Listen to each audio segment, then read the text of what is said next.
Elisabeth de Lamoignon. Événement pour les Vantais aujourd'hui, sous le soleil de la Pentecôte, la béatification de Louise Mollet, appelée encore Mère Saint-Louis, fondatrice de la congrégation des Sœurs de la Charité à Vannes. Une mise en lumière qu'elle aurait sans doute peu goûtée. Avant de mourir, en 1825, elle avait demandé à ses sœurs qu'on ne parle pas d'elle. Et puis elle est restée longtemps comme ça dans l'ombre, et plus longtemps peut-être que ça n'aurait dû l'être. Alors c'est une invitation pour nous à être encore plus fidèles à ce testament spirituel et à vivre de l'esprit qu'elle nous a légué. Des valeurs d'amour et de charité pour cette femme née noble et qui a consacré la deuxième partie de sa vie aux jeunes filles pauvres de Vannes. On lui attribue en outre, après sa mort, la guérison d'un homme au Québec.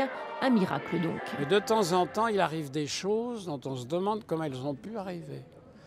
Ce qui fait que, comme disait le proverbe de mon enfance angevine, chasser le naturel, il revient au galop, et surtout quand il est surnaturel. Voilà. Donc, de temps en temps, il arrive des choses dont on se dit qu'à nous tout seuls, on n'aurait pas pu le faire. Miracle. Les descendants de la Bienheureuse étaient là pour assister à cette première béatification en Bretagne.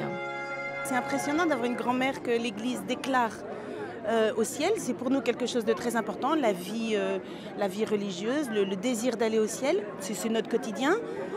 Savoir qu'il y en a une qui a réussi, on est sûr qu'elle va nous aider, qu'elle va nous protéger.